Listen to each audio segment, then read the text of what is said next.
बिस्मिल्लाहिर्रहमानिर्रहीम। अस्सलामु अलैकुम। सैटेलाइट 11 न्यूज़ पाकिस्तान के साथ मैं हुसैना हुसैन। चलते हैं खबरों की जानिब। Karachi district east press club में शाहनवाज शरगोट की रिहायशी शाहदान ने अपने 2 बच्चों के हमरा प्रेस क्लब में एहतजाज करते हुए कहा कि मेरे वालिद ने मुझे शाहनवाज शरगोट में प्लाट नंबर B62 दिया था, जिसकी रकम 25 लाख रुपए के लगभग है, जबकि प्लाट मेरे साबिक शोहर सज्जन उर्फ जाहिद कलोर, सफ़ीर कलोरो और असगर अजन ने हत्या कर मेरे साथ ज्यादती की है। उन्होंने IG Sindh, DIG SHO Sachal से दरख्वास्त की है कि मेरे साबिक शोहर सज्जन कलोर, सफ़ीर कलोरो, असगर अजन और दीगर जो मेरा घर बेचने में मुलव्वस हैं, इनके खिलाफ सख्त कार्रवाई की जाए और मुझे फ़रोख्त किया गया मकान वापस किया जाए। सना लाहकुर, कराची डिस्ट्रिक्ट ईस्ट रिपोर्टर। मुझो जाहिद सजन कलवड़ मुझो खपायो आ, जंहिंमें सफ़ीर कलोड़ो, एहसान कलवड़ो, उन खां अलावा जेके ॿिया आहिनि असगर हुजणो, इन्हनि माना साज़िश करे मुंहिंजो घरु खपायो आहे। नंढड़नि मुंहिंजनि बचड़नि जो आहे। मूंखे धमकियूं था बि ॾियनि ऐं मूंखे हक़ नथा ॾियनि। मुंहिंजी अपील आहे औरंगज़ेब खटक साहब खे, सिंध हुकूमत खे, त मुंहिंजो आवाज़ु ॿुधनि।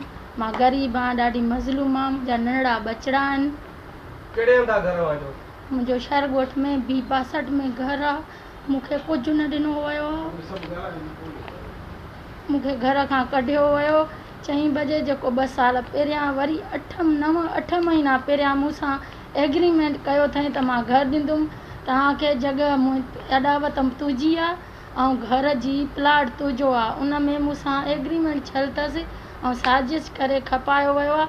27 लख जो घरु और हुजणु असगर हुजणु सिर्फ़ु 19 लख में वरितो आहे। इहो हिकिड़े हफ़्ते में कमु छो वियो आहे?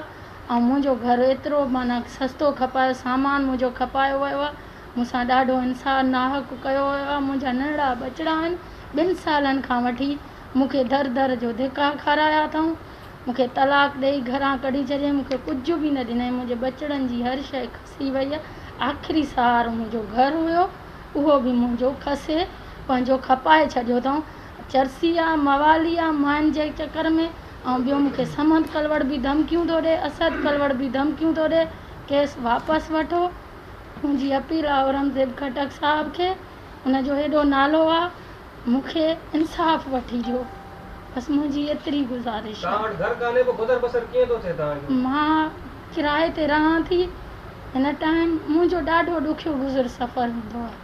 मुंहिंजे बचड़नि खे हिकिड़ो टाइम हूंदो आहे, ॿियो टाइम असां वेठा हूंदा आहियूं, जंहिंजो कारण इहो सफ़ीर कलोड़ो बि आहे।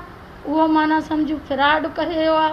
उनखे सॼी ख़बर आहे त हिन में अमानत तौर ते मुंहिंजो घरु रखियलु अथसि। तव्हां मूं वटि पूरा कागज़ आहिनि, हर शइ आहे। मां तव्हांखे ॾेखारे थी सघां कि मूं वटि एग्रीमेंट थियल आहे, जंहिंमें गवाह आहिनि। मुंहिंजो भाउ बि वज़ीर कलवड़ बि गवाह। हे एग्रीमेंट आहे मूं वटि पूरी। उन खां अलावा मूं वटि तलाकनामो आहे, हर हिकु शइ आहे।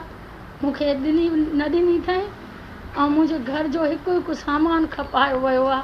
मूंसां नाहक कयो वियो आहे। मूंखे इंसाफ़ खपे बसि।